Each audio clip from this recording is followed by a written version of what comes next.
Welcome to the Saturday Night Live Afterparty. With season 46 in the books, we're here to take a look back at the season as a whole and break down its most memorable moments, standout hosts, and exceptional sketches. I'm Catherine Coleman, and I'm joined this week by low-key Canadian daddies John Murray and Steve Finn. If you'd like to connect with any of us, you can do so at snlpodcast.com. Enjoy this full-length, supporter-only version of this week's episode.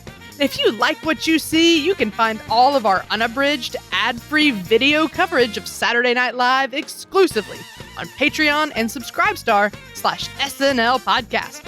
It's our supporters who make this show possible, and we are so thankful to everyone who's already come on board. All right, here we go.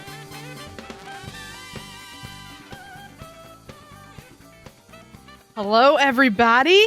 How are you doing? Excellent. Welcome back to, I'm assuming you're in New York. I am back in New York. Yeah, yes. you have your backdrop, so I'm guessing. I have my standard curtain. Wonderful. It's good to Steve, be back. It looks like you're finally getting some traveling in. Where are you broadcasting from this evening? I just ended up in a random office that was that happened to be empty. No place of note. Yeah, just a random place I picked. It's cozy. I'm going to stay here for a while, I think. Very good. Hope security Looks doesn't nice. find you. All right. Well, season 46, the season that at the beginning seemed like it might not even happen or might not be in studio, ended up with 20 in-studio episodes. They brought in some grade A hosts, had a huge cast, and eventually a fully vaccinated, regular-sized audience that brought a lot of energy to the finale. It gave us a return to normal. We got plenty of laughs and lots of speculation about who might be saying goodbye to the show or who might be sticking around a little longer. Mm-hmm. So I think let's dive into it. John, I know you collected some feedback today, so why don't you take over from here? All right. I will jump in. It's our postseason recap show, and it's a great opportunity to let our listeners have their say, chime in, maybe guide us with some questions that they would like us to ask, or even just, rant, rave, whatever they've got. This is their opportunity to have their voice heard. And so we're going to run through some feedback first off from our patrons, because patrons always get top billing when we do listener feedback. So we'll jump right in here. We'll start with Grace Kogan, who says, I love seeing the new cast get more screen time. But I have to say, I thought season 46 was a bit more streaky than usual. They'd have 3 or 4 great shows, Timothy Chalamet to John Krasinski, then 3 or 4 really awkward shows. While the hot and cold spells are always part of SNL, I personally could feel it more this season. So this is something that I think we can bat around a little bit. Every season of SNL has highs and lows, standout shows, forgettable shows. Do we think that Grace has tapped into something? Do we feel like maybe with the more restrictive production means that they had available to them, that it was easier for the production to kind of get out of their groove and maybe go for an extended period of time before they kind of found their footing and got into another hot streak? Do we feel it was more streaky, as Grace put it? What do you think, Steve? Anything to that? She might be onto something. Mm-hmm. Nothing I would have ever picked up on my own, but I can see where she's coming from, and it could be just the mental exhaustion that kicks in, followed by your second wind creatively. Right. And, with people working together like this, it makes sense that they're kind of in sync with the times in which they burn out. I mean, they must have to rely on each other like a special extra amount given the circumstances. So I'd say once people start to run dry, it can affect the whole family. So hot and cold streaks. Yeah. What about you, Catherine? Do you think that kind of sums up the rhythm of the season, or did you have a different take on how it flowed? I didn't think it was any more streaky than any other season. We had those at the beginning of the season, 6 and 5 shows in a row. Right. And, those were a little bit more all over the place, and you could see where they were getting tired. But towards the back half, I thought it felt like a regular season of SNL. Right. You know, some better than others, but I don't know. It didn't stand out to me. Yeah. I think I agree with Grace to a certain extent. And I think that it's more just a matter of the big chunks of on weeks that they had, like you mentioned, Catherine. So if you do get in a hot streak and you just keep going and everyone's gelling, they're excited to come back and do another one because we got great reviews and everyone was having fun last week and we got another host we're excited about. It's easy to keep that momentum up when you don't then have a hiatus to just mentally disconnect from the show and just intentionally just forget about it for a little while. And then the slow Right. ramp up could be half of another run before you get back in that groove. So I do think I was feeling that early on in the season. I was just attributing it to COVID and the fact that we didn't understand, like, if the audience was feeding back the energy that they needed to know that they're doing good work or not. Like, there was just so much different about how the show felt early on that I just kind of wrote it off as, okay, well, this is what COVID era SNL in studio is going to be. But when I look back on it, I have to say there was a right before the inauguration, like the first few runs of the show, there was some really great, like 3-week stretches where I just thought everyone was at least great. Um, Early on in the season. And then in the back half of the season, I felt like they really struggled to find their footing each time they came back. It just felt like they were always just warming up. So, yeah, uneven, but at least, the highs were high. They're considering how much pressure the production had to, have this added overhead of kind of anxiety surrounding COVID. The fact that they got 20 episodes out and none of them felt like significantly worse than typical era SNL, and the good ones were still like really good SNL. Even if it was streaky per se, I still feel like in the aggregate we got as much good stuff as we typically get. So I think that's where I would land on that. That sounds fair. Yeah. All right. Well, let's keep plugging along here. Up next, Ronald Burgess says, "Great work this season. I love listening to your cast." Well, thank you so much, Ronald. We work hard on it and we really appreciate it when people appreciate what we're putting out. On last week's show, there was some confusion about why Vin Diesel was the main character for the Movies sketch. That sketch references a real commercial that is currently playing. The commercial shows Vin Diesel talking about going back to the movies while promoting Fast 9, the new film in the Fast and Furious franchise. Okay, so this is where I'm going to step in and add a little meta commentary because that was not lost on me, Ronald, but I did not participate in that episode. And the fun thing about being the executive producer now of the SNL podcast, rather than being involved in every episode, is that sometimes the first time that I actually see the episode is when Catherine delivers the edit. I put it up on YouTube. I watch it on YouTube when anyone else can watch it on YouTube. And I just hope beyond hope that it's a good episode. And most of the time, Catherine knocks it out of the park. But occasionally I find myself yelling at the screen saying, oh, what a whiff. And by yelling at the screen, he does mean sending me 15 text messages. Yes. And the nice thing is I have direct access to the host of the SNL podcast. So when I feel like we've dropped the ball on our commentary, Catherine does hear about it. So don't feel like, your misgivings on our coverage of that particular sketch went unnoticed. All the appropriate parties have been sacked. My deepest apologies to Vin Diesel, the cast and crew of Fast 9, and Stephen Castillo. Yes, it was a terrible slight, terrible oversight. Ron Burgess continues on, though, with what I'm going to have to paraphrase because it's a very big thesis on something very dire that is impacting pop culture, but I'm just going to distill it down into a question that we can bat around here. So basically what Ron is asking in his next bit of feedback here is, back in the day when SNL started, if they wanted to lampoon pop culture, it was simple. 3 networks, 1 summer blockbuster movie, and you had iconic things that everybody watching the show would be in on the joke because everybody saw Jaws. So if you're going to do Land Shark, everybody knows what you're goofing on, and so on and so forth. That's what culture looked like in the 70s and into the 80s and into the 90s. And then, the internet came along, and now we have streaming services that are making incredible capital investments in producing pretty much anything that gets pitched to them. And so, I mean, even at SNL, they've had to adapt because many of their players are getting development deals and are able to quickly produce shows in the off season or in tandem with their SNL duties.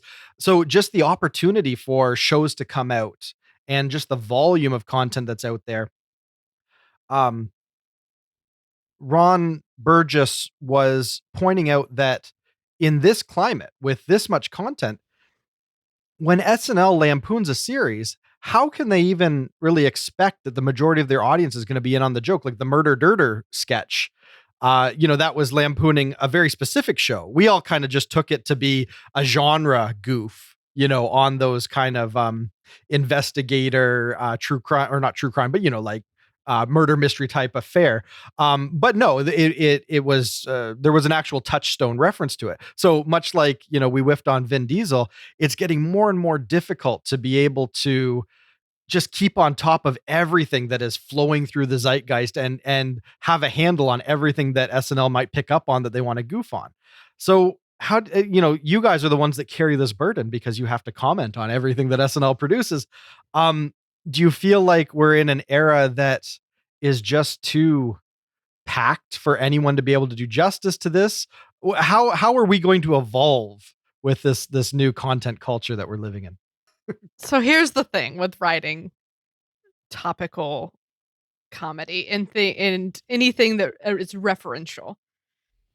And it's something that I struggle with too. Like I'm writing and producing sketches constantly, and sometimes I'll take it to a director and he'll say, "I don't know what this is about," and I say, "Okay," and that is what it is. But I think the interesting thing is there are ways to make specific jokes about a specific thing, but it's still to be broad enough that most people will get it. Right. So something like Murder Dirter. I have not watched The Mayor of Easttown, but I still loved the sketch because it wasn't so specific that it completely went over my head. It had enough going on with it that it was still funny without necessarily getting that specific joke, So I think mostly they're doing fine with it. That it can be broad enough with some like specific jokes for the fans that it works and everyone gets it and says we're on the same page. But then there are certain things like this Vin Diesel commercial that maybe some people didn't see. But I don't know, like is that the end of the world that some people didn't see it? Because we still overall liked the sketch. So I mean that one I think is probably the most specific thing we've seen in a long time as far as not getting it if you're not in on this joke. But I think they're doing fine. Okay. Steve, you got a hot take on this this topic? Sure. I was guilty of not getting it as well, And did you get an angry text or is that just me now? Well, you're the producer, Catherine. You're the host, so the buck stops with you. Fair enough. Yeah, no, I've been relieved of that more so these days. But yeah, it still has a lot of things that makes this work, even if you're not familiar with the commercial. Like the fact that the commercial features Vin Diesel. Plenty of people know Vin Diesel without having seen this commercial. He's not famous for this commercial. So we can at least understand the impression and things like that. So those elements are what Catherine was talking about, making it more accessible. Yeah. Like if you think of the Oscar the Grouch Joker parody, you may not have seen the movie, but I'm sure you saw at least a few seconds of a TV spot for it. And that's basically what they went for, was to capture the essence of the trailer. Basically, the most accessible aspect of something is what they will try to encapsulate. Right. So I think you touched on the key point there, Steve, is the sketch succeeds if they see the real source material and they find the joke in it. And if they find the joke in it and then can communicate that comedically in the sketch, it doesn't matter if you've seen the source material. And the best sketches can live on their own, even if you aren't in on the joke, because you're in on the joke that they're presenting. Even if you're not in on the source material, you understand what it is they're trying to convey on top of this, particular thing. And so when SNL succeeds, it's when they're doing true parody. well, maybe not true parody, but when they're doing true commentary in their parody, then it doesn't hang on the parody, just on the parody alone. Because if it is just purely like, isn't this a funny looking thing? And aren't these funny characters with funny voices? Like, if it is just mocking the source material, then it will quickly lose anyone that misses out on it. And I think SNL has been very savvy in not letting their parodies be that dumb. You know, they hit parodies when there is a joke that stands on its own. And when they do that, it always works, just like Murder Dirter or, you know, so many others. So I think that's really the best advice we can offer the show. And it's advice they already obviously know, but that if there's any adaptation that has to happen, it's just purely that they need to remember that fewer and fewer people are going to be in on the you know, what they're lampooning. So they better just make sure that the joke stands on its own. Mm-hmm. And I think they're doing a good job on it. Catherine, I know you have one more point to make, and we just keep trampling over you. Say your piece. Final word, Catherine. No, I was going to say, and it might contradict what I said before, because I think I do stand by you should try to make it funny for everyone. But I also think that SNL shouldn't and isn't afraid to acknowledge that not every sketch is for everybody. That's true. My mom didn't get the stew joke. She wasn't familiar with the Eminem thing, and that's okay. It wasn't for her. And so I think they're comfortable with that and should be comfortable with that. And yeah, well, there's a balancing act. You got to make sure that if you're going to have these kind of specific pieces that are only going to speak to a very small subset of your audience, you got to make sure that there's other stuff so that when that sketch is over and people are scratching their head, they have something fun to jump into. Exactly. And that's all part of, the genius of the rundown. When Lauren and the producers get that right, you can feel they consciously understand that, like, this is a very specific niche kind of comedy and only about 10% of our audience is going to like it. So let's make sure that we bookend it with some just broad stuff, and then people will just forget all about it and keep moving with the show. Or throw it in the 10-to-1 slot like Vin Diesel. Exactly. Well, exactly. I think that we have more than explored Ronald Burgess's thoughts on that. So I think we need to move right along here. We're going to get into some feedback from a listener on Reddit, Mysterious Ad 9008, who says, I think it's weird how SNL is constantly out of touch with younger humor. Like, they have young people like Pete and Andrew, but they don't really utilize them. Now, after we went on a whole big tear about SNL evolving to meet the voices of the young people in a modern context, do we think that Mysterious Ad 9008 is onto something when he says that maybe the show doesn't always know how to use the young up and comers, like the really green, fresh faced, like 19, 20-year-olds that come into the show? Not that Andrew Dismukes is that young, but he looks it. Do we feel like maybe it takes a while before they figure out how to capitalize on what their youngest players can bring to the show? What do you think, Catherine? Well, he says constantly out of touch. I don't know if that's fair. A little hyperbolic.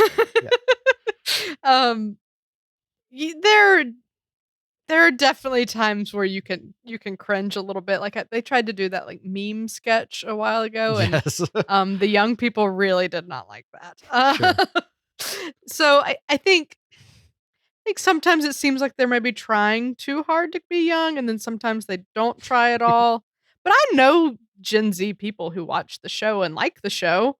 So I don't know that they're completely out of touch. Sure. And maybe they're not trying to be. That might be an intentional thing. They know what their demographics are. They see the stats, so I don't know.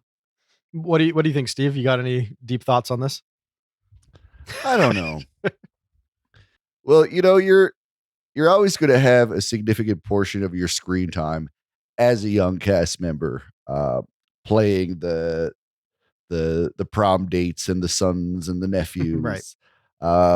Yeah. Even if you're like perfect for this part and it's hilarious and you could kill every line, but you're also like the sprightliest, skinniest cast member. So yeah, you're playing the you're playing the boyfriend of the main character. Mm-hmm.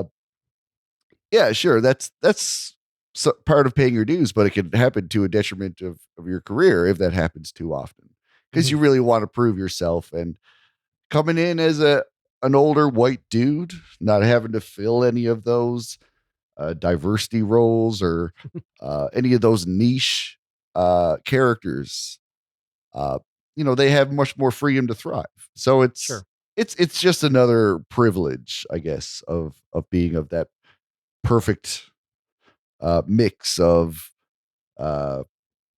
older white male, I guess. Okay. All right. So didn't mean to make it about identity politics, but there's a point in there somewhere. I think it's well stated. When the young people join the show, they got to make their bones, and oftentimes they are taking the more menial roles. So when they have an audience that's championing them at the show, and they're not at the top of the heap, it feels like they're being marginalized, and nobody's giving them a chance or whatever. But oftentimes that really just comes down to perspective. Because if you are watching the show specifically for one player, any week that they don't have a standout show, it's the end of the world. Like, we have to keep our finger kind of on the pulse of sort of the fan community and what's flowing through Twitter and all that. So it always amazes me, like Kate McKinnon, who has had one of the most exceptional runs of anyone on the show ever. If there's an episode where her stuff just doesn't get through, and she's only in every other sketch instead of every sketch, you have half of the internet just calling down, hail and brimstone on the show for, not appreciating Kate. So, I mean, it really just, it comes down to our perspective and who we're watching the show for. And so as you do get a younger audience championing the younger audience, they're going to feel that a lot more. But ultimately, like we've already touched on, the show isn't monolithic. There's the young crew and the young writers that are the up and comers at the show that are going to find their voice. But by the time they find their voice and by the time they're running the show, they're in their 40s. And so, like, you kind of have to stick with the show to see your people come into their own. And by that time, you are the old fogey, right? So the people that love Pete now, they've been with him on the show for, well, I guess, 7 years, I guess. And so now, they're the ones that aren't the newest, youngest, hippest generation watching the show.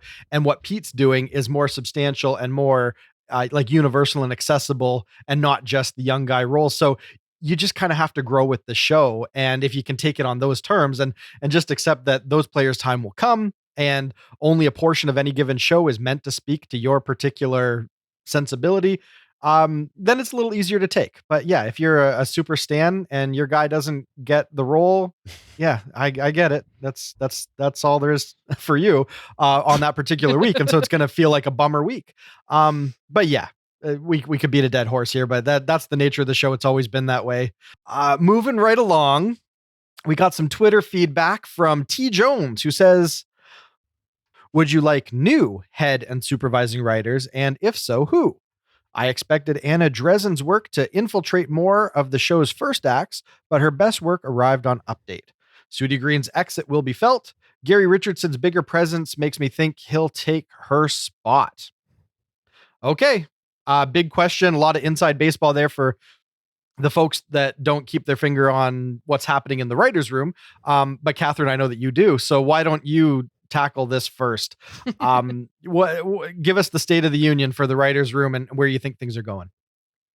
Well, T. Jones is right. Sudie will be very well missed. Phenomenal writer. On to, I assume, bigger things. But interesting.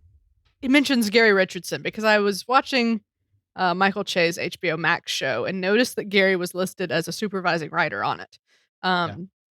So it definitely is well respected in the writing room and close with Che. So I think you could be onto something. Gary could be seeing a supervisor promotion. But Fran Gillespie, as far as I know, isn't leaving, so we still have her in that role. Worked pretty closely with Sudie. And yeah, I disagree though that Anna Dressen I thought was pretty heavy in the season.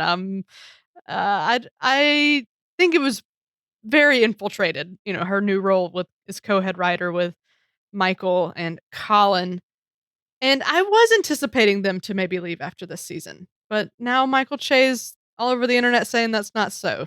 But who could know with him? I wouldn't be opposed to them ending their time at the show. Not that I'm mad at them or think that they're not doing a good job anymore, but it seems like we're just due for a big overhaul and a big change, and we have a lot of cast members that we think might be leaving, and it just seems like it could be right to just have a full, kind of new thing going on and get new head writers in there and have a fresh start to the next season. But the show will be great regardless. I have faith. Okay. Steve, is it time for a writer's room shakeup? Any thoughts on up and comers who should be making their move to dethrone the kings and queens of the writing room? Well, that's the thing. I don't believe that we're in any position to force anything. We're talking about a position that technically remains to be still filled by two of the three heads of that writing monster. Yeah, we may not see any movement into that role. It is not always a good thing to see, your favorite writer be given more responsibility for, the entire scope of the show. It may take away from what they're able to do on their own projects, and you may end up missing that. They may have more of a role on the show, but less of the role that you love seeing them do. Right. Okay. There's definitely some like young guys in the writing room that I think are getting stronger by the episode. Like, I mean, we were talking about Stephen Castillo and Dan Beulah almost constantly this season, Yeah. So I think we've got some strong, not totally fresh, but somewhat fresh talent that is ready for more screen time. Yeah, it's really hard to get a sense of how the producers and the decision makers at the show view the writing room at any given time, because it's always in flux, and there are mid-season comings and goings too, and they're constantly evaluating just what's going to turn out the best show, and it isn't necessarily the strength of any individual writer, but are they generating the kind of stuff that just plays for their audience. So sometimes there's brilliant people and they just don't thrive with the kind of material that cuts through and ends up making it to air. And that's kind of been Gary Richardson's gear at the show for a while. Is he gets a lot of stuff through read and a lot of stuff produced, and then for some reason it maybe just gets cut before dress or just after dress. But as much as he's respected, I'm not entirely sure that SNL is just the best vehicle for what, he and collaborating with Sam J and just some of the other people that just never quite seem to crack the code of SNL, but are brilliant talents in their own right. So I don't know if just moving them up and kind of forcing the show to adapt to what they bring is always the best move. Sometimes it's a matter of giving them another project or letting them branch out, which is exactly what we see with Gary Richardson here, or with Sam J, or even Michael Che. Like everybody, sometimes they can do better work at SNL when they don't feel like it's the only place for them to get their voice heard. And then they can be a little bit more accommodating of meeting SNL halfway with kind of what SNL needs for material. So it's a big question, and there's no easy answers. And all I can say is there's no way for us here in the Peanut Gallery to have the insight and perspective of actually being, in the room week over week, just seeing who's thriving and who's collaborating and who's really like setting the pace and making the tone of the show better. And because of that, I don't like to speculate. So T Jones, that's maybe an anticlimactic answer, but I think that there's a lot of talented people in that room. And I think the show knows better than we ever could on really, who needs to be where to make the show great. So, that is as much listener feedback as we're going to cover at this point. Now, we got a lot of listener feedback that has a lot more to do with topics that we were already planning on covering, or, more than one person chimed in on a similar topic. So we're going to continue to address some of the things that our listeners wanted us to talk about, but we're going to do it kind of in our formal, best of discussion that's coming up. But before I turn back to Catherine to get into our superlatives, I just want to take a moment to talk to our audience for just a moment about something that is very near and dear to my heart. And that is the affliction of gingerism, which I know Steve, is also a very passionate advocate of ginger awareness, because being from Newfoundland, where gingerism runs rampant, it's a blight and a tragedy that he witnesses and just experiences personally on a daily basis. So I felt like, It's you hard. know, yeah, it is. We have a platform here, and I think we would be derelict in our duty as Canadians of Irish and Scottish heritage to not do what we can to bring some awareness to that cause. Mhm. And so with that in mind, I want to tell our audience all about this very, very funny podcast called Ginger on Ginger. It's a free flowing comedy podcast hosted by two of Montana's most award winning redhead comedians. I'm sure that is a very, very large awards category that they're competing in there. Nonetheless, each week, Jacob and Alex offer the ginger perspective on a new topic with an irreverence that would make Conan O'Brien blush. If you know anything about ginger people, when they blush, they blush. Subscribe to Ginger on Apple Podcasts, Spotify, or your favorite podcast app. You can also support Ginger on Ginger at patreon.com/Ginger on Ginger, where you can get bonus episodes, online game nights, and set the topics for upcoming episodes. So check out Ginger on Ginger wherever you listen to podcasts, and don't forget to bring your sunscreen. All right. So with that out of the way, yeah, I did listen to that, and actually it's as amusing as it sounds. Catherine, with that said, I am going to turn the show back to you so that we can get into our topics of discussion for the night. All right. Well, our first big topic, as always, at the end of every season, is cast changes. Who's staying, who's going, who do we want to stay, who do we want to go? And so we had a couple people ask about this in different ways. So Curly Joe was one, and Sea Caves 0127 another. But basically, they're wanting to know next season who would be your ideal cast, and with having so many cast members, who do you think's going to leave? So, Steve, I guess the question is, what do you think the cast is going to look like next season? Do you think we're seeing a lot of big exits? Is there anybody you really want to stay or go? Oh, that's a very good question. I've spent so much time with some of the seasoned vets of the cast that I wouldn't mind having them leave. They've left me with a lot of content to enjoy whenever I want to, really. And I'll always have that. So if any of the Chicago girls want to go, Cecily or 80, or if Kate wants to leave, you know, I will probably just be enjoying whatever projects they take on afterwards. Mm-hmm.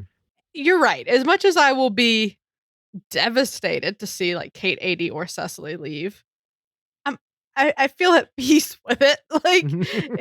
They've been there a long time. We've seen probably all of the standout characters they're going to have, and I'm comfortable with making room for, Heidi and Ego and Chloe and Melissa. It's not like we have a shortage of talent, under these older cast members. So yeah, I think it definitely seemed like Cecily was giving us a goodbye. Um, Pete has mentioned in a few interviews that he's maybe leaving. Um, so I think we are looking at maybe a couple exits, if not more. And I'm okay with that. I'm very comfortable with that. I think the show's in really good hands when they do leave. So I might not have said that a year or two ago, but I'm saying it now. John, what do you think? Anyone who's completed their 7 years needs to go. That's my hot take on it. Like you guys said, of course, we love everyone that brings their best to the show. But at this point, we're extending out contracts for players that, like you said, Catherine, that we've already seen what they have to give to the show, and they have opportunities. And hopefully now that COVID is done, whatever stalling that did, as opportunities are put on hold, the cast has to reevaluate. Well, can't leave my house. I might as well stick with SNL for a while. Like, hopefully those conversations are changing now, and those players will feel comfortable that they have the right projects ramping back up, that they can comfortably leave and not feel like they're giving up something that they don't have anything better to go to. And Mhm. I think that is truly the case for pretty much everyone over 7 seasons at this point. Cecily's got a project dropping. 80's got a project she's been working on for 3 seasons. Kate is never going to be without work. There's no reason why any of them aren't going to land on their feet. I love Heidi. I love Chloe. I love Melissa. I love Ego.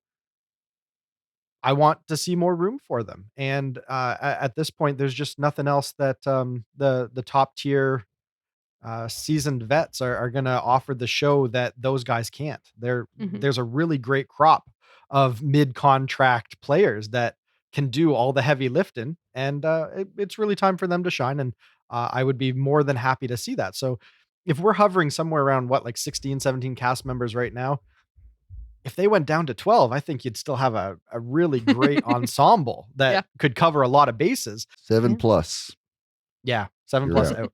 Yeah. Keenan, And you heard No, the man. well, Get the hell out. Keenan doesn't count. Keenan got to work. Keenan got to work.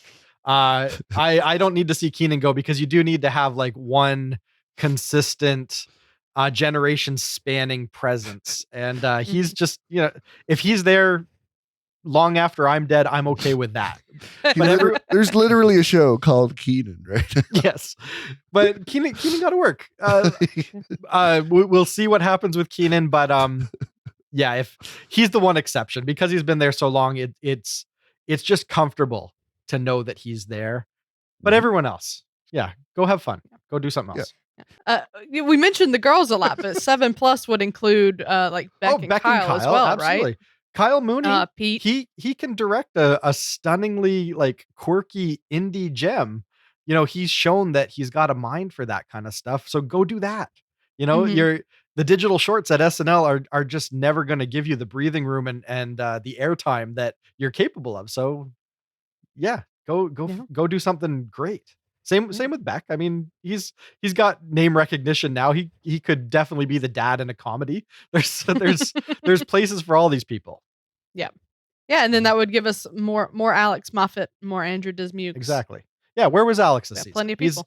He is one of the most fabulously talented, well-rounded players they have, and can deliver a line of dialogue like nobody's business. They tapped him for Biden, and we just barely saw him. Never saw him. So this is what I'm saying. Like there's room. So or there should be room. Let's make some room. Very good. All right. Well, John, I don't know. That's a little bit of a hot take, but it's nothing compared to what this next review said. Yeah. So Stephen Gutterson. Can I read this? Hot take. Catherine? Go for it. I want to do love a dramatic reading to really like sell what he's laying down here. Okay, so Stephen Gutterson, he's got a spicy take that I think is probably, not going to land well with many of our listeners, but nonetheless, this is how we roll, have your say. This is a public square kind of a situation. Stephen Gutterson says, would not be upset if Kate 80 and Cecily left. They are awesome, but time for Ego, Chloe, and Heidi to take their turn in the spotlight. Time for Melissa to go. Nothing against her, but she is extremely one-dimensional. She can do a spot-on impression of any female singer, but that's it. Strongly disagree. And an impressionist has to actually take that impression and make it their own. She doesn't do that, and Chloe does. There is a reason that in 5 years she has only been in a handful of sketches. I do enjoy her illustrations. For anyone who doesn't know, she does artwork, and then you can find it on Instagram or put it on a t-shirt. Okay, so I also love the illustrations. Yes, but also everything else. She's got an artist and a poet's soul. I'm glad he at least acknowledged that after tearing her to shreds. Yeah, so that is that is some scathing commentary, but nonetheless, hey, if that's an opinion that's floating out there in the fandom, I think that's worth breaking down. So, Steve, why don't you take a run at this? How do you feel? Do we line up with where Steven's coming from here? I mean, based on the year Melissa had, it's understandable to think she might be a little bit dead weight at this point. I don't know. There's just so many flashes of her brilliance that comes up on the screen once in a while that just reminds me of why I just can't quit Melissa. She was your like first SNL crush on the podcast. Sure. Yeah. I mean, I've outgrown it professionally, but it's something I yearn for. Is more Melissa, and the idea of the cast becoming leaner just makes me want her to stick around even more, Right. because that breathing room just might be what she needs to allow her to do her thing while Chloe also does her thing. And instead of Chloe winning out that time because she just found a little way to make her character work snap or work in more structures or alongside more writers, uh, all those opportunities can be uh, doubled. And Chloe can still get what she has while there's just still room left. Mhm. Okay. Catherine, you want to build on that? Where do you land on this? Well, look, there's a second iteration of Dying Mrs. Gomez that keeps getting cut at dress, and That's until true. that makes it to air, she can't leave. Fair enough. And that is how I feel about that. But also, I think Melissa is a very charming, lovely person that is very talented, and I think could find a role at the show if the cast maybe gets pared down a little bit, like Steve said. So Yeah. I hope she sticks around. So here's the thing about Melissa. She is just like a big sweetie goofball who doesn't have like a malicious bone in her body. So put her in a situation where her success at the show is largely dependent on how much like drive and ambition and just like almost like political savvy she can bring to it, because it's not like the show is as competitive and mean-spirited as it was in past eras, but you still have a lot of people that are all, working hard to bring their best. And when you want to bring your best, you want to bring your best, right? Like ultimately nobody is going to be advocating for you as strongly as you could be advocating for yourself. And the way I understand it or interpret it is Melissa's just kind of so good natured that she's there ready to get on board with anything, but she isn't just generating and driving and like pushing and digging. I just don't think that she's got that kind of a personality that is really gonna like be her best advocate at the show. And I don't think that's helped her. And the one thing that I really don't like about Steven Gutterson's feedback is the need to contrast her with Chloe, because Mm-hmm. they're different people who bring different things to the show, and there is absolutely room in the show for two impressionists, particularly because there's very little overlap in what they bring impression wise. In their look and their physicality and just their natures. They both could be part of a great ensemble if the show sort of utilize them and balance them in a way where the audience doesn't look at it and say, well, I guess she's redundant because this girl can do impressions too. Like that's a very simple and I think just kind of needlessly oversimplification of kind of how the ensemble should work there. So I don't think that Melissa's worth should ever be weighed next to, what Chloe brings. I think there's room for both of them. So I think there is a place for Melissa. Steve, we've been doing this podcast a long time. We've talked a lot about Melissa. We think she's a darling. And even if she never quite finds her groove at SNL, I don't think you should ever write her off as one note or, just a player or, just a support or just a diversity hire, all the other things that sometimes people, pigeonhole her as. Um, she is she's a very artistic and poetic and just genuine person. And it's just hard to see her get ragged on like this. Cause we've been rooting for her for a long time. Yeah, I know Melissa's mentioned maybe not wanting to come back, but she quickly retracted that statement. So I think that was maybe Right. just a low point, and hopefully she does, because even if she's not necessarily the next breakout star, she has a lot to offer, and I think to say she's only been in a handful of sketches is also unfair. So Yeah. That's a big hand. I don't think we've seen all Melissa can do by any means. I agree. All right. So let's keep going. Let's talk about our featured players. Now, we have our fresh faces and we have our sophomores. We're going to talk about the sophomores first, but I want to frame it around some feedback we got from Baron Karza, which is predictions. Who is headed for stardom at SNL? I think we've seen the last of Cecily and Keenan. Heidi, Ego, and Bowen just keep getting better and better. So I already talked a little bit about who's leaving and whatnot, but let's talk about Bowen and Chloe, and let's think about, of our featured players, is anyone headed for stardom? So we'll start with just Bowen. Steve, how you think he's doing? Bowen is coming off of a springboard. There was no awkward stage. There was no ramp up to Bowen. There was just day of Yang from day one. And it was it was a great season. Just to see this new fresh pocket on the show. Gave everything such a sweet ass groove.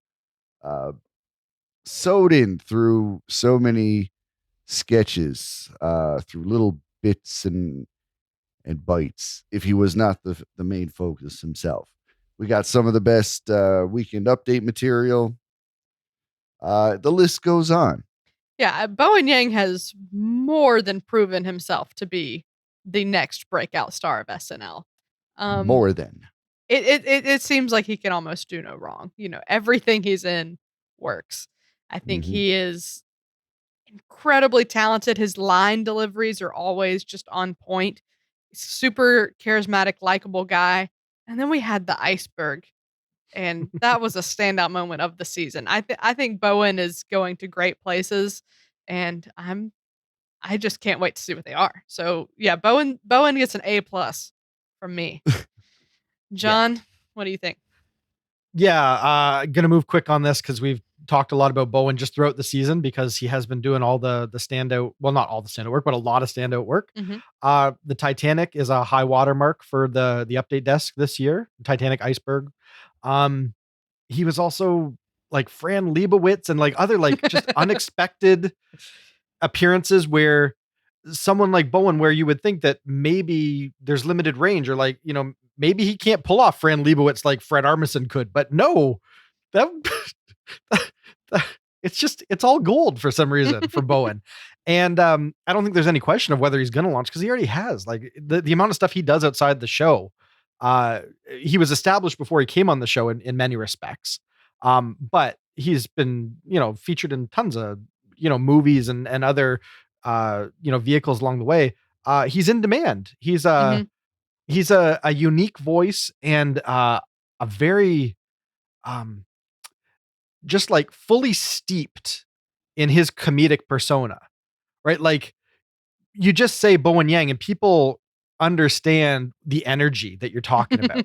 And there's not every performer at SNL has that. Like some of the performers are more like actors and they get lost in a role and it's all about just serving a scene or whatever. And no, Bowen's just there to be larger than life and just make you fall in love with whatever like, bitchy character, he wants to bring to the screen at any given time. He knows what he does and he knows how to sell it. And he's a star. Done. Yeah. Fully agree. What about Chloe, Steve? Chloe continues to shine. She had a really good bump from the stay-at-home portion of the television program. And yeah, I mean, as a comedian, as a performer, it was really the year of monologues. It was, I think, what many people were, I don't want to say they were limited to it because they found many creative ways to do more with it. But yeah, a performer like Chloe You couldn't ask for a better situation. And let's not pretend we don't freaking hate COVID or anything. But yeah, that must be the silver lining for a performer like Chloe, who does not necessarily have to rely on a bunch of performers in the room to draw energy from, or whatever BS thing you need as an artist to thrive. Yeah, Chloe's doing great, and I think she's proven herself. We saw her lead 2 cold opens this season as Britney Spears, which is not something you often see featured players doing. And I think she's making a name for herself. She maybe isn't quite on the level of Bowen yet, but I think she's on her way to being a big hit at the show. She's definitely talented enough. And I even saw, I believe I was reading Variety's like Emmy predictions, and they weren't saying Chloe will be nominated, but she got like an honorable mention on like Variety's Emmy breakdown, which is saying something. So I think Chloe's doing great. John, where are you landed? Of course she's doing great. I don't think there's any question as to whether the show is going to want her back, whether she's found her place at the show, whether she's distinguished herself as an up and coming impressionist within the cast, and just someone that has a deep bench of quirky characters. I think my analysis is basically the same as last year. I don't consider her like maybe a Cecily or a Heidi, like someone that I think can draw super duper deep on a character. I think you always see a little bit of Chloe in the character. Like she's great with impressions, but I think when she's just doing a new character, she sells it more just on how vivacious and bubbly and fun, and just she finds a very fun way to just make you love the characters for their quirkiness. So I don't consider her like one of the deep actors in the ensemble. I consider her just goofy and fun, and also really good as an impressionist because she can even make them fun and goofy too, which is that piece of the impressionist puzzle that not everyone can find. So I'll disagree with you. I think Chloe is an actress. Okay. I think Chloe is more than a comedian. I don't know. I mean, we maybe haven't seen it as much on the show as with other people, but I think she definitely has that in her. And to build on that, a lot of what we've seen is what she's brought to the show by way of impressions or like Uli characters or things like that are they're not meant to be sophisticated, nuanced performances so much as spectacle. And maybe it's just because, that's what she's got to offer that we haven't seen much more from her. If she surprises us, she becomes a repertory player and maybe starts getting media roles, and she decides that she wants to really show, just what she can bring to a performance beyond, goofy fun chaos. I'm here to see it. Fair enough. So Bowen and Chloe both getting A++s. Doing great. Let's talk about our freshmen. So we have Andrew, Lauren, and Punky coming in fresh this season. Andrew, was at the show as a writer, so he maybe has a leg up on the other two. But let's break this down. And I want to share, Monette Morady shared some feedback. So she says, the only new featured player I am unsure will return is Lauren. Excluding all observations that she is an 80 replacement, she hasn't done much to really break out. Punky seems to be finding her niche in sketches, and Dismukes showed in the second half of the season he will make it. Mm-hmm. So let's talk about each of them, and let's bring in Monette's observations as we go. Let's talk about Andrew first. Like I said, I think he had a little bit of a leg up having been around the production longer. But John, how do you think he's doing? I think he's doing fine. If you can generate, and you've already got allies in the writer's room, and you already kind of know who you are and what you can bring, and you can produce pieces for yourself, you're going to do great. Mm-hmm. And a lot of what we saw him in were things where he's, contributing in producing and writing it as well. So he's fine. Oftentimes they say the like the nerdy white guys are a dime a dozen on SNL. And so sometimes you just get lost in the crowd. But interestingly, their lower bench really isn't too overwhelmed with that. His next nearest nerdy white guys would be Alex Moffat and Mikey Day, and they're quite further down the road. So I feel like just because he didn't come in on a rebuilding year where he's got 10 other guys that look just like him, as you maybe got in, what was it, season 38, 37, somewhere around there, where the John Milheisers just kind of got lost in the shuffle. And Andrew Desmukes, I think he's fine. And Monette is absolutely right that we were starting to wonder early in the season, if he was just going to be the background character. And no, he got some meatier stuff in the back half that really showcased what he can do. And it was fun to see. So I think he's on the right track. I wouldn't call it a first season for the books, but I think he's fine. Yeah, she's absolutely right. Like the second half of the season was really Dismuke's time to shine. He was breaking out, and I think he offers something a little different than like an Alex or a Mikey. Like he has a very different style and voice, I think, and that's helping him. But yeah, I think he's phenomenal performer. I think his writing is really strong, and obviously that's helping him with something like the photo with dad sketch that he wrote and then got to star in. So yeah, it's great. He's getting those young guy roles, and some people were even buzzing about maybe putting him on updates. So I think he's got some fans. I don't know. I don't know if that's in the books, but people like him. People want to see more of him, and yeah, I think he's off to a good start. Yep, absolutely. Steve, what do you think? I mean, out of these three that we're talking about, Dismukes is the one that's first of all really benefited from that bump of having a relationship with the show pre-existing. And he really has a unique voice, and I think it almost works against him that he's such a young performer, get such an old show, because I almost don't buy him as some of these young characters that he sometimes plays. I mean, look at Pete, who was a young performer, but also has a very youthful energy and appearance and style. Andrew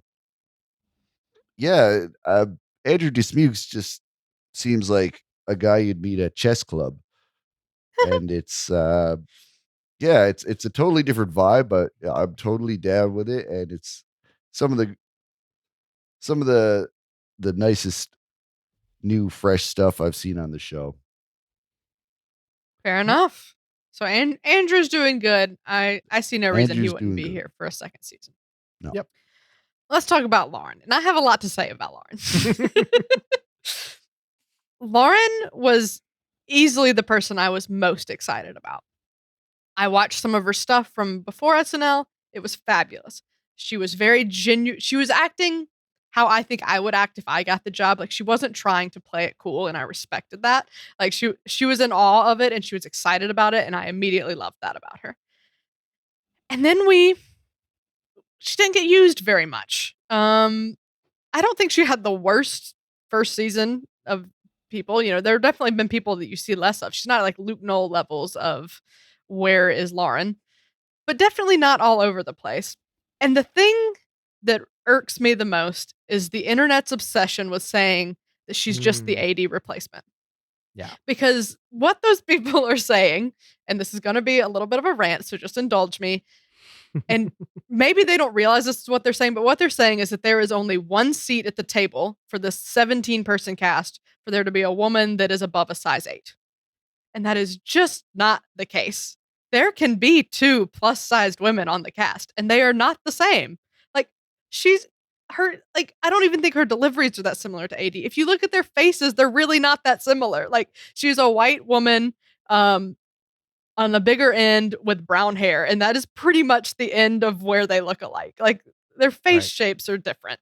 And so it just drives me crazy because I think that's such a ridiculous point of view to say that she can only be there to do what AD does, and if AD's back from filming Shrill, then of course Lauren won't have roles. I think that's ridiculous.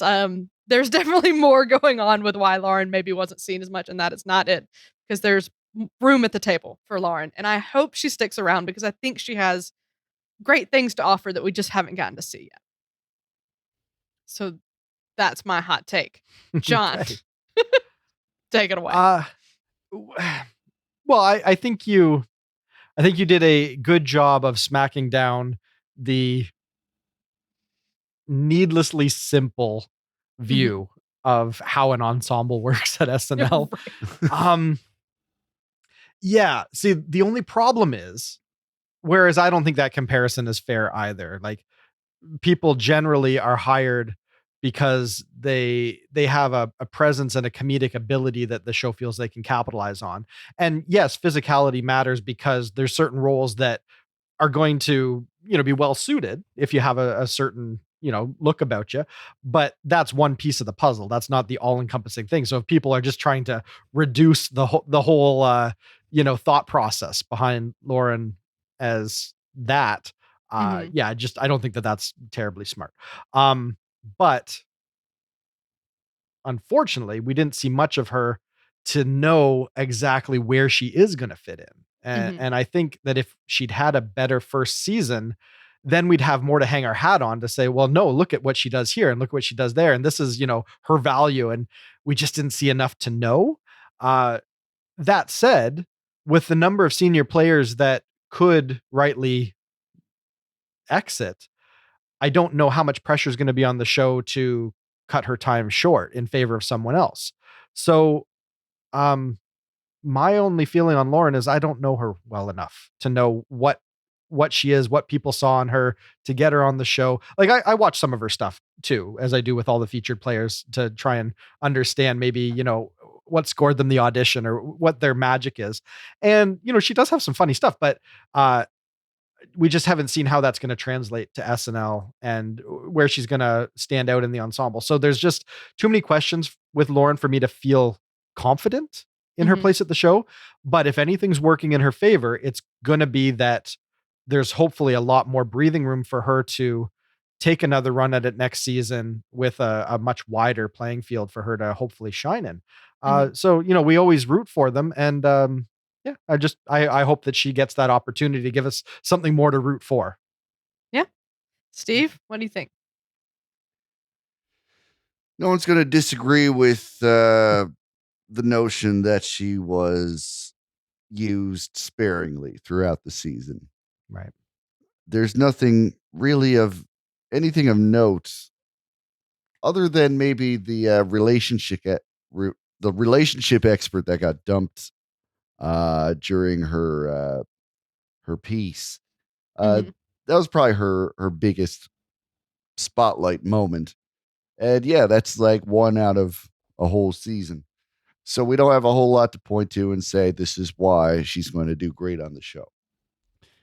That doesn't necessarily mean we will never have moments to point to and say, see, look, she's doing great. We just got to be patient, maybe trim down the cast.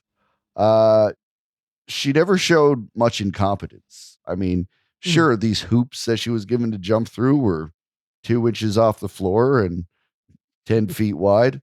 But she didn't trip over them. So yeah, she was given a little, but she did her job for all of it. Yeah. Yeah, I just think it would be a shame to see her get cut when I think the biggest thing working against her is not a lack of talent, but just that there's so many people there. Yeah. She proved nothing to me neither way. Mhm. And Yeah. that's not as bad as it sounds. Yeah. She So didn't prove me that she shouldn't be there, is what I'm saying. Right. exactly. All right, well, let's talk about Punky, who also was not utilized very heavily. A lot of people feel very strongly about Punky, one way or another. So, John, where are you leaning on her? I like Punky, and we didn't see a lot of her, but what we did see of her made an impact for me personally. What I really liked from what I saw from Punky maybe later in the season is I saw some acting. Like, she's got a personality, she's got a vibe, she's got a rhythm and a flow, and just she's got a personality to her. And the easy assessment is, oh, okay, she's kind of maybe like a Leslie Jones, and that she's going to come in and every sketch she's in, she's Leslie in a way, or in this case, she's Punky in a way. And that's kind of the fun of it. Sort of like Bowen Yang, even though he's surprised us with some good character work, he's a personality. And I just kind of thought that's what I was going to get from her. But then I saw some more like nuanced, subtle, just considerate roles from her. And I'm like, huh, maybe I was too quick to pigeonhole where I thought she was going to fit in. And, look at that good work over there. So we didn't see a super lot from her, but I just remember being impressed on more than a few occasions that I like what she's bringing, and I just I don't know, I like Punky. So I don't think she's in trouble as far as getting a second season. I think there's opportunity for her to grow with the show, and yeah, I want to see more. But what I've seen so far, I'm enjoying. Interesting. Steve, where are you landing with Punky? In agreement with John. Uh, out of uh, out of the new people, she was, at least out of the new girls, she was the one to have her personality seep out into her performances. I feel like I got to know Punky a little bit, just more completely, and that might be the source of why we still hear Lord and 80 comparisons, is because we just never got to know Lord in any meaningful way. Here I am saying, oh, she was able to do a line well. Like, I want to be able to talk about, what makes her tick. And I can't even do that. Like, I can't even do my job and articulate her presence on the show. I have a bit of an easier time doing that with Punky because we kind of see her have something that like allows her to have fun and loosen up a little and put some of her own personality into it. There's room for that in what she's given. That's interesting. To me, Punky is the one that I just have no read on. Okay.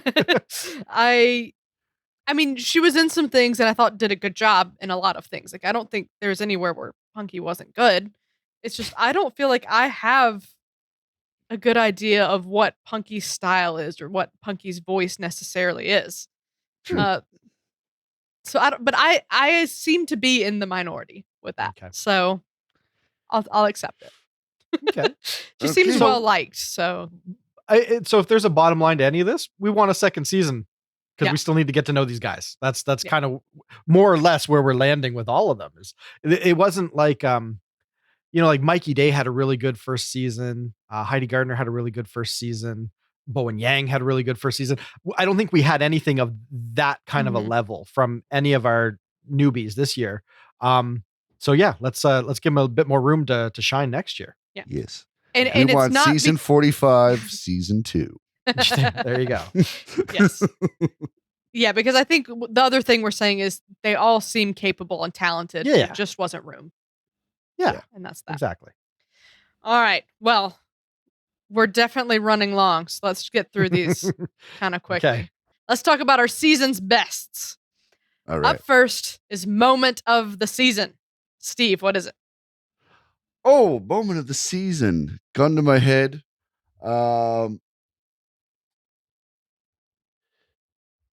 Geez, do I get meta and say it's Elon Musk dancing around as Wario? That seems to be the only highlight worth mentioning in SNL's eyes. You know what? I'm going to give it to another musical moment. The silly song that capped off the iceberg. Loverboy. Yeah, Loverboy. Had an early lunch, but I'm hungry for you, Loverboy.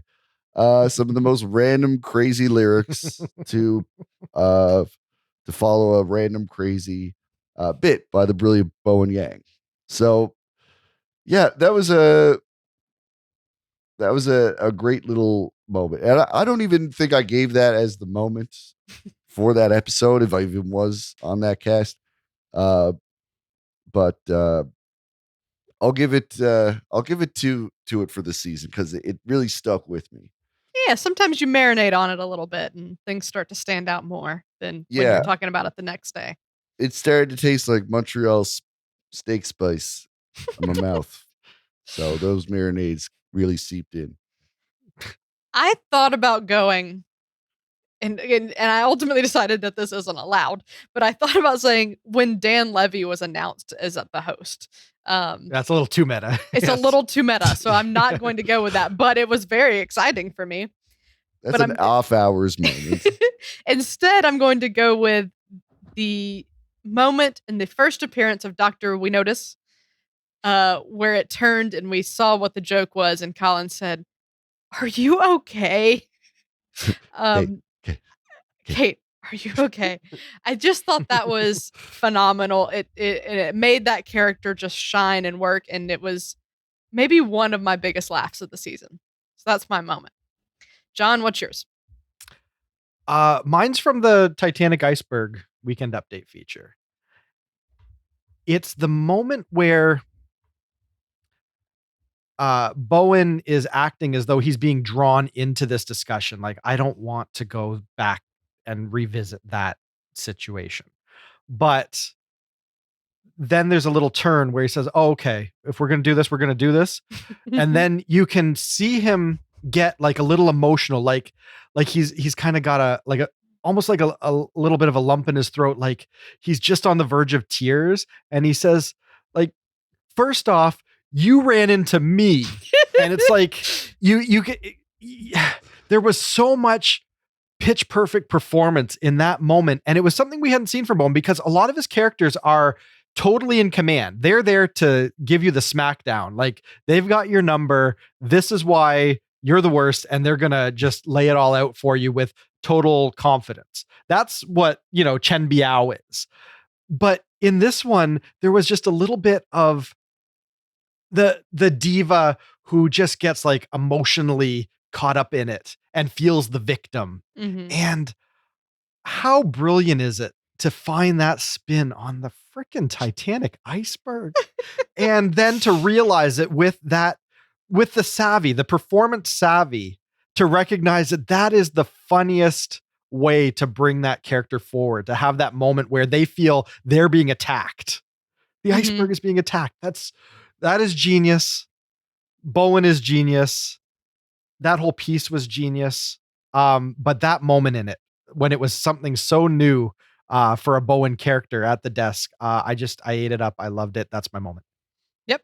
That was definitely a standout moment of the season. Let's Mhm. talk about best live sketch. What gets it, Steve? Best live sketch.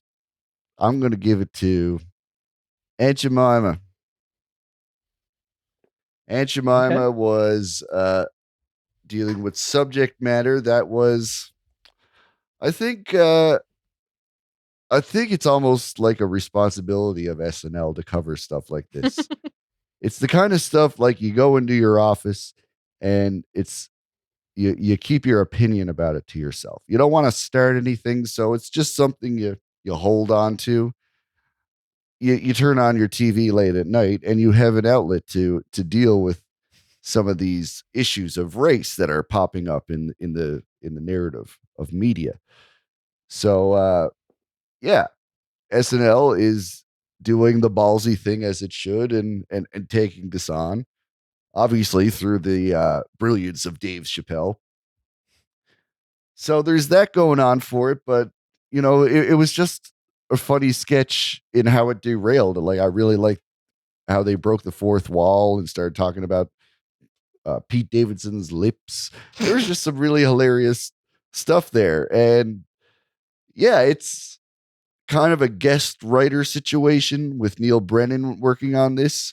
So it's no offense intended for any native writers of the show. Just I just really had fun with this for the reasons I stated.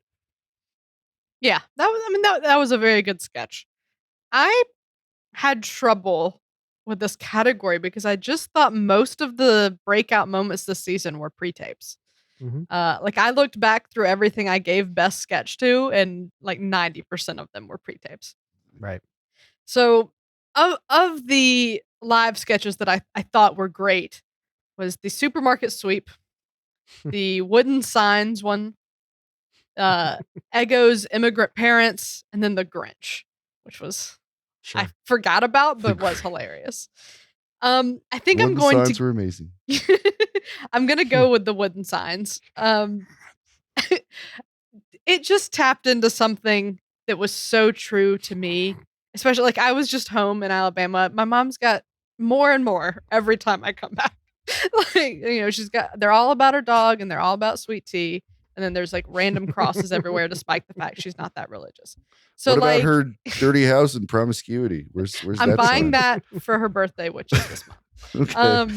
But yeah, it just tapped into something that was a big truism for me, and I thought they did it really well, and it was great. I think that was my highlight of the live sketch fair. Yeah. John, 80, what are you 80 giving? plays put upon very well. Like that Yes, really she helps does. to sell that. Kind of stuff. Mhm. Okay, so I've got kind of a dark horse, like sleeper sketch. It's from the Dave Chappelle episode, but it's not really a Dave Chappelle vehicle. It's called Hailstorm, and it was a back half sketch, and I'm not even entirely sure why I loved it so much, but it just worked for me for some reason. And I think I was already having fun with that show, so it worked even better. But it's a simple sketch. It's like the man on the street news report after a town is devastated by a terrible hailstorm, and they're interviewing people on the street that have been impacted, and then they come across Kate, and she's a local woman of years. She's an older character, and then so she tells a little bit about her story during the situation. Then they come to Keenan, and he's also someone of years. And then through the back and forth of these interviews, it starts to reveal that these two are having a very like PG love affair, and they're at the point where it's irrepressible, and they just kind of have to let the world know. And it's just, I just found it so charming. And Keenan, when this character was basically like cousin Willie, but like without the darkness of it. But like when he just plays kind of those simple older characters that are so congenial and well-meaning, but also they're revealing, that they're basically planning to backstab their significant others. Like there's just so much going on that's revealed in this narrative. I don't know. I ate it up. I thought it was so fun and so goofy. And yeah, I just loved it. And that's as much as I can offer as far as its brilliance. It really tickled me. Yeah, well, it was a fun sketch, and I will say, like, it felt very classically SNL in a way that I Yeah. think the Wooden Signs one did too. Like, it's just Sure. it's a setup, it's a scene that we know. We as soon as it starts, you can kind of see like this is how it's going to move forward. It has a clear pattern. Yeah. They just feel very SNL. I remember a gazebo. Was there There was a gazebo gazebo. involved Yes, with yeah. this? Yeah. It saved them from the hail. Something along That's those lines. where they had their first kiss. Yes. Yeah. And then we kissed. See, And he's it like so stuck with proud me to be too. able to actually say it out loud. It's just it's just the simple charm of those characters in a situation that's so much bigger than their reality. Like the small town, nothing this like erotic ever happens to them. Right. Oh, I don't know. When SNL tickles me, it really tickles me. I think that's fair. Yep. Let's talk about those pre-tapes that really stood out. Steve, what's your best pre-tape? Beck Bennett standing in the rain, confessing his love for Ego. Yeah, to Ego. Take Me Yeah, Back? That's right. Take Me Back. That Take is a Me Back. brilliant pre-tape. I gotta say that one is it's a gift that keeps on giving. This one. There are sketches that never reach heights as high as this one, and this one seems to just stay at the top and just constantly spike and poke at that 10 out of 10 laugh out loud comedy, all through just brilliant lines and brilliant timing. And that timing is made through amazing performances, editing. Everything's coming together to make a great pre-tape here. Yeah. Good I mean, choice. the hot take we put out that week was, and I quote, "Take Me Back is a perfect sketch." Yeah. So we all really loved that one. There were so many excellent pre-tapes. This was hard for me. I think an honorable mention is definitely that ESPN one with Heidi a couple weeks ago. That one was really good. Nice. But ultimately for me, it's down to Stu and Christmas Morning where Mom got a robe. Oh yeah. And I'm still not sure which one to give it to. They were Well, both fabulous. always go with Chloe's dog. If given the choice, go with Chloe's dog.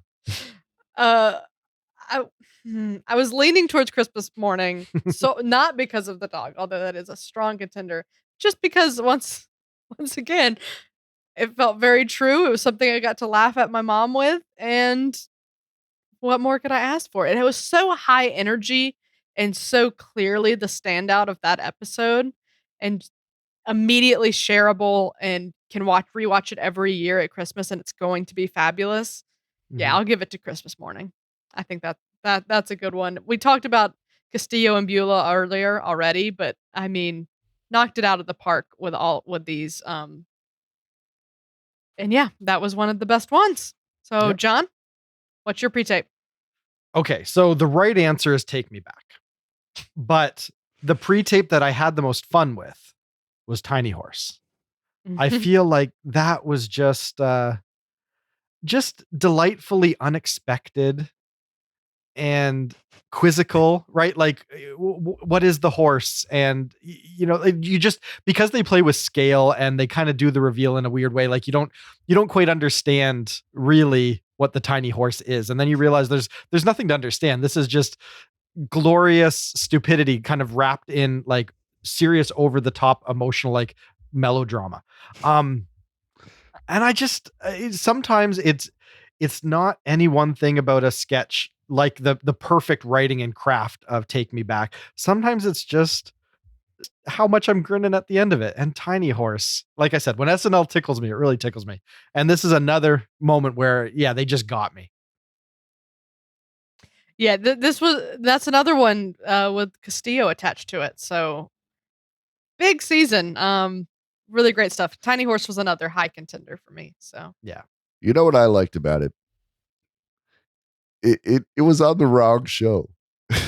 Okay. In a way. Like it just felt like it should be on some weird like 3 a.m. Adult Swim program Mm. that's just experimental comedy. Yeah, SNL takes a chance like that every once in a while. all right. Well, let's talk about our best weekend update feature. Steve? See, I was thinking, Chen Biao, but then uh when I started thinking about moments and I thought of the iceberg, that just made me think, well, yeah, the iceberg was probably like one of the best. And if it wasn't that, then it was maybe Annie Leibovitz and Martin Scorsese. So either way, I'm going with a Bowen thing. So I might as well just pick the iceberg because I had nothing but praise for it. And, just I praised his creativity and how Bowen allowed himself to go into weird places when developing that. Mhm. So that is a very inspiring piece for me. Yeah, I think it deserves it. I think hands down it's the iceberg. Almost not completely, but almost no contest. I mean, I thought that was perfect. Bowen just really performed it. We've already mentioned it a few times, so I won't linger on it too long, but it was fabulous. It was one of my favorite moments of the season. Yes. I will give an honorable mention to the Village People. Mm. That was a Ooh. great one. Yeah. John, what are you going with? All right. So first off, again, Bowen is the right answer. You guys have already made the case. So I'm going with, again, one that was surprising and just fun and infectious. And that I think because I love Melissa and when she gets a moment, it really works for me when she really does something that makes a show for me. When she came out and did Dolly Parton at the desk and did her Christmas songs. And of course, she's not Dolly Parton, but she just happens to be, Dolly Parton. Um, I find those pieces from Melissa where kind of like White Male Rage, where she just comes out to be Melissa, but obviously she's working an angle. She's got something else up her sleeve, and she thinks that she's snowing the audience and that nobody understands the game that she's playing, and so she has this kind of like corny incredulity to being accused. There's something fun about that, but it all hangs on the Dolly Parton impression, and of course the pipes to back it up. And it's rare to see those two things come together. You've got comedy, you've got spot on Dolly, and you've got the notes and the look. Like they went all out with the prosthetics and everything. And I don't know. That was a good moment for Melissa, and it was a lot of fun. And yes, the Titanic was the best feature of the year, but this was the one that really just made me happy. I think that's fair. It was another standout. We gave that one a very, very good review on that episode. Yep. Fair enough. Let's talk about MVP, Steve, of the whole season. Who is it? Whoa. I don't know, man. It's such a toughie for me. Like part of me wants to say Beck, but I also know that a lot of the stuff I'm thinking of is just really fresh in my mind. And I've been talking about Bowen so much, and how I had to like pick between 3 different Bowen spots for best weekend update feature. Dude's nuts.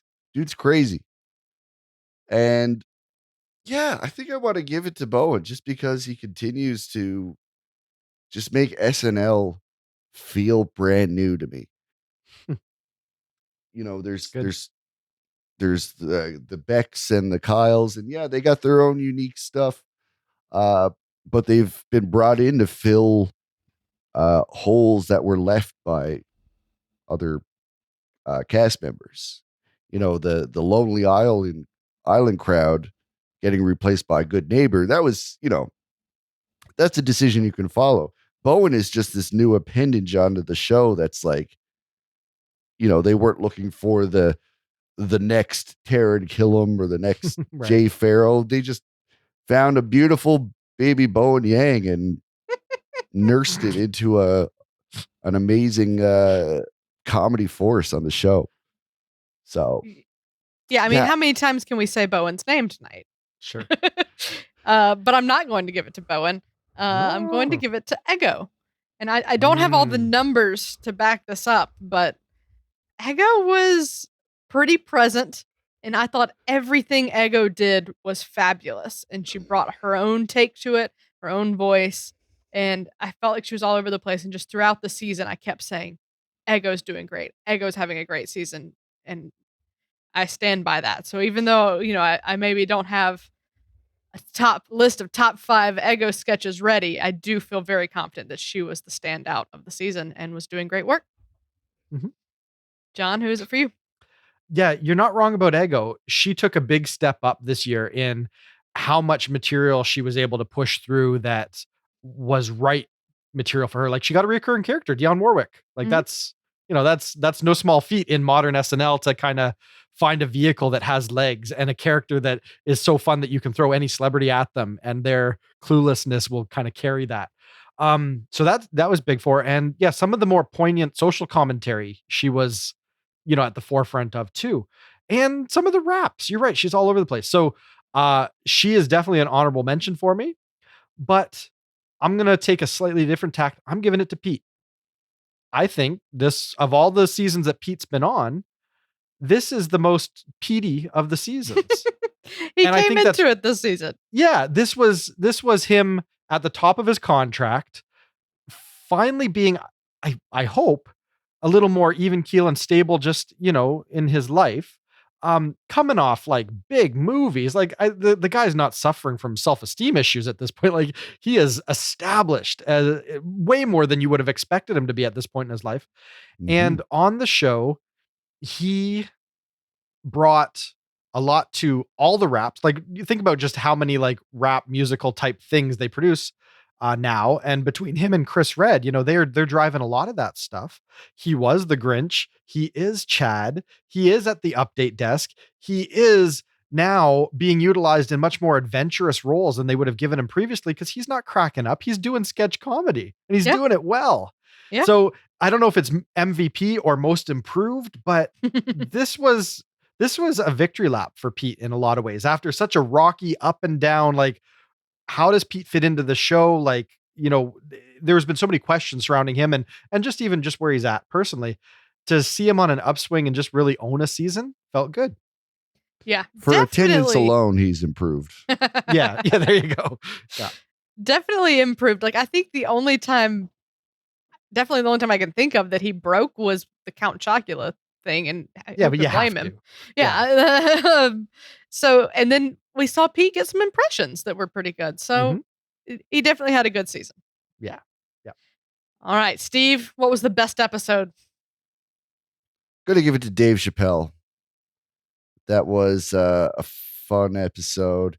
Foo Fighters are a great band. We had a lot of fun with Dave, and it was right after the election. That's kind of a thing now with having Dave hosting at that particular time. It was something that I looked forward to. It's something that stuck with me.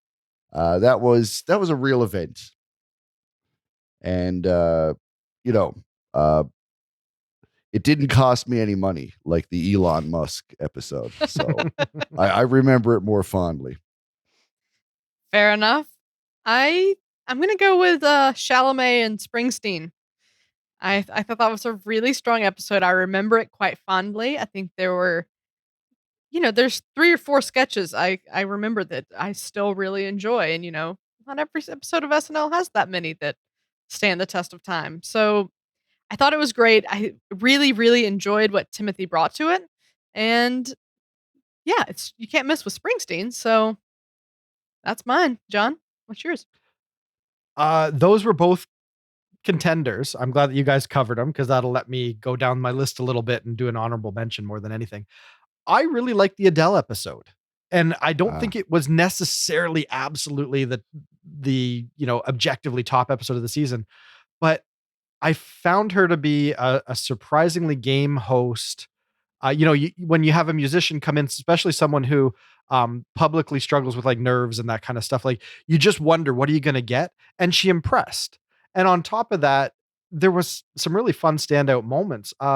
There was the moment where she walked off the stage because they built a sketch basically as an opportunity for her to sing her hits, and then she walks out in the audience, and those kind of moments where the crane pulls back and you see the studio, and she's singing to the rafters. Those kind of moments always get me. And then on top of that, I know the sketch was controversial and some people weren't on board with it, but I really love that African tourism sketch.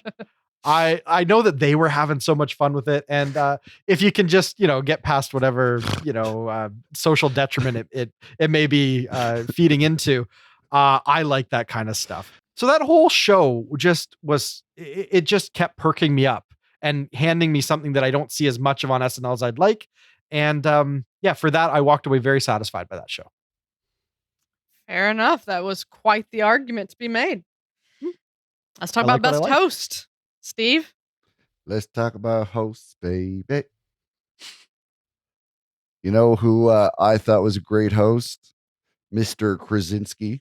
And he was worth the wait. He was a postponed host and kind of got the short end of the stick when he was originally scheduled. So it was nice to see him on the show, and I thought he did great. He was always a great comedic performer in his earlier roles. And yeah, I thought he was great in the monologue. I thought he did some great character work. He had some really fun moments, and he had fun with it. He was a little bit giggly, a little bit breaky. He was like the best of all the possible sources of charm from a host, whether it be from being really good and really funny or being really nervous and awkward. There was a little bit of all that, and there was just like a perfect package of you know first time host, but also great performer, and all those ingredients were there for just a tasty stew. Fair enough. I really, really want to give it to Dan Levy because I was so excited about him, and I think he did a wonderful job. But for all of the reasons John just mentioned, I think it's Adele. She just brought a lot of joy. She surprised me, and I had a great time when Adele hosted. And it wasn't the best, back end to end episode, but Adele really brought it and gave me a lot of things to have fun with. So, yeah, that's mine. John, who is your best host? Daniel Kaluuya. Oh yeah, It's also I thought a about standout. that one. Yeah. So we've had a lot of good hosts this season. We Mhm. absolutely have. But he was the one that I knew very little about. And you guys know how I watch SNL. If the monologue really, really hits, then I've got really good energy going into the live fare, and then that can make an episode soar. And I really think that because he owned the monologue, and then because he was just so adept at everything that they threw at him, that show was way better than a lot of first-time hosts' outings would be. And I just like the guy, and he really won me over, and I had a lot of fun with that show. And I think I have to lay a lot of that at the feet of just his charisma and the surprising amount of comedic performance that he brought to it that I just wasn't expecting. Yeah, that's fair. Mhm. Up next, best musical guest. Steve? I know who it's going to be. It's going to be that guy whose name I've already forgotten that we talked about how we couldn't remember his name.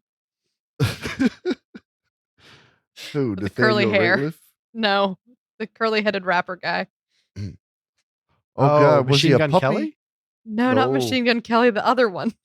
He was like a puppy poopy. What was it? What is his name? I could not. Jack Harlow. Bad Bunny.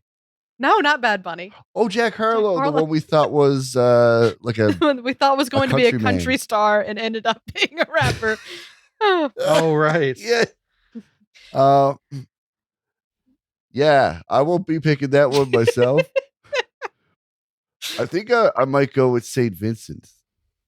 Because St. Vincent was, I mean, she's not my favorite musician or anything, but she really knows how to like set up shot on a stage and say, hey, I just made myself a little Mhm. corner of the world to perform in, and it's nothing you've really seen before. She's clearly talented and has worked very hard to to know music the way she does. But just the theatrics of putting on a show is there as well. Mhm. And she's thinking of every aspect of that performance. And I think she really lands on some interesting creative choices. But, the real respect is that she's thinking about making those choices and considering so much of her performance. Mm-hmm. Yeah, I'm going with St. Vincent as well. I thought she did a great job. It definitely was the most memorable to me, and one of the few who I added those tracks to like my Apple Music and still listen to them. Like, definitely it made its way That's into the my true test. rotation. And that, Yeah. I mean, there were some people that performed that were maybe already in there, so I don't know. But St. Vincent was someone I was familiar with, but didn't listen to regularly. That I now listen to regularly, and I thought did a really stellar job. John, who's your best? I really like Jack White, but I have talked about him many times on the podcast in the past. So I think it's worth highlighting her, Her. Not sure what we're going with there. Her. Her, yeah. Ladies and gentlemen, her. Her, yes. She really impressed. She's a virtuoso. Her technique with the guitar and sympathizing that with her vocals was masterful and entrancing, and I love being impressed. Like a lot of times SNL, for obvious reasons, they bring in the pop acts that are very, very heavily commercially produced, and they're there to launch a single, and you kind of know what you're seeing, and it's just it feels like there's a lot of machinery involved.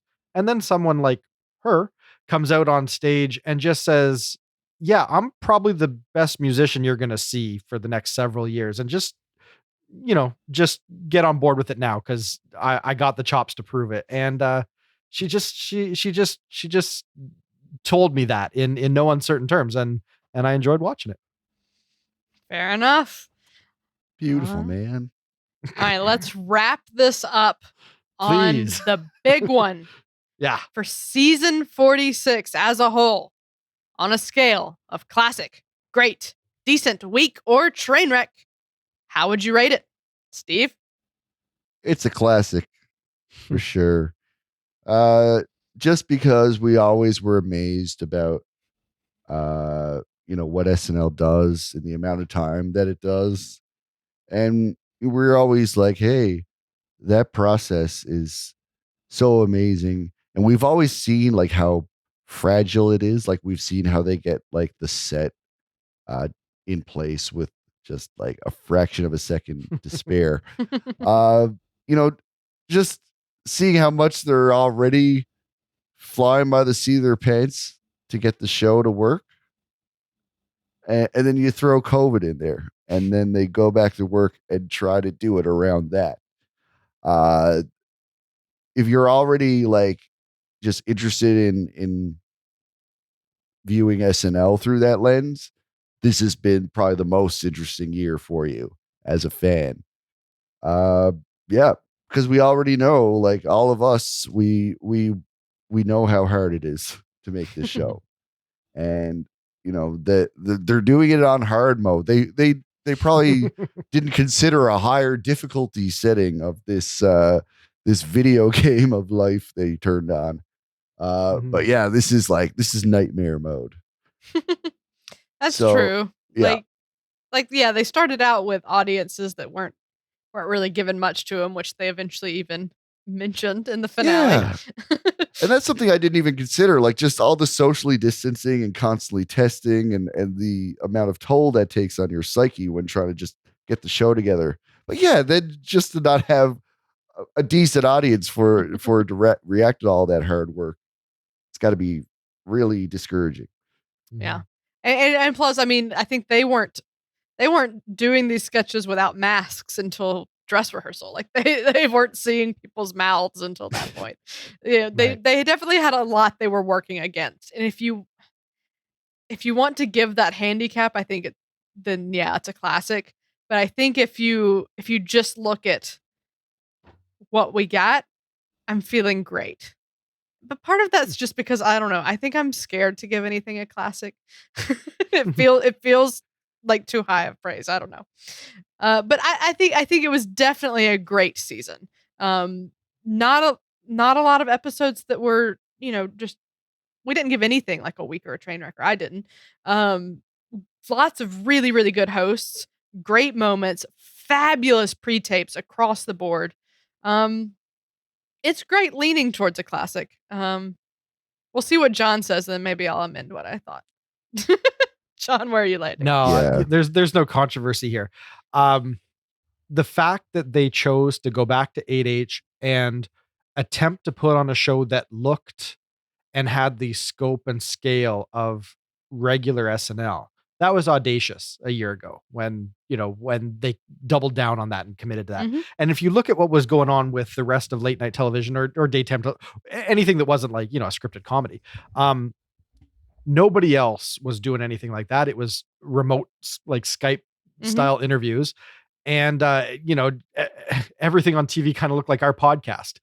So for them to sit down and just pencil out, how do we make this work? And how do we work with all the city restrictions and state restrictions? And how do we, write an hour and a half, mostly remotely, because most of the writers are collaborating over Zoom. And like, it's just, there's so much of SNL that happens because people kind of through osmosis inspire each other because they're all in that, stanky 17th floor of 30 Rock, just like toiling away and trying to amuse each other and find inspiration and chase muses. And so much of that is communal. So for them to not know if they were going to be able to find the inspiration and be able to collaborate and get good material pulled together and produced, like, I don't know if we can really appreciate how many risks they took with that. Like the end result isn't that anyone's going to die, but the end result is you could get really dismal television. And the fact that we got a lot of really good SNL this season, like on par with most seasons of SNL with all those handicaps, is a feat that needs to be applauded. And it is a season that, if you think of classic in terms of, this season is special, it's transcendent, it's marking a point in history, and it's going to be infinitely rewatchable because you understand the context in which it was produced. For those reasons, it's got a classic air about it. But if you're going to be objective and say, what was the caliber of comedy without any of that meta?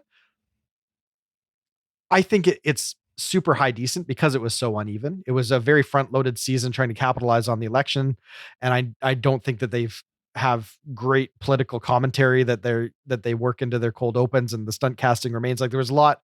There were still some missteps there early on, and they were doing those big long runs, so you do get some burnout. So there's all sorts of unevenness, the streakiness, that we already talked about. So it had a lot working against it that way. And I'm not going to say that comedically it was the greatest season, but the amount of good SNL that we got, despite that uphill battle that they've been fighting, that just deserves the highest award. So it's a classic for that reason. And for them to then go out on a limb for the finale and say, you know what? We got the all clear. We're bringing in an audience that actually wants to be here. That's going to, give us what we need to turn in an absolutely fantastic finale. No medical books. Yeah. The other mark of a great season is, does it go out on a whimper or does it go out with a bang? And this one went out with a pretty damn good bang. Yeah. So I'm going classic. All right. Well, I'll make it unanimous then. I'll make it a classic. Okay. All right. You made a strong case. Good. I try. That's what I'm here for. Right. I made that exact same case. Well, I made it so much more eloquently. You didn't talk for 8 minutes about it. So. No. Nobody ever talks as much as John does. Come on. No, well, I was already leaning that way. I just needed the peer pressure, okay? All right. Well, season 46, a classic season of SNL, one for the books, one for the ages. Happy to have been along for the ride, and that's a wrap.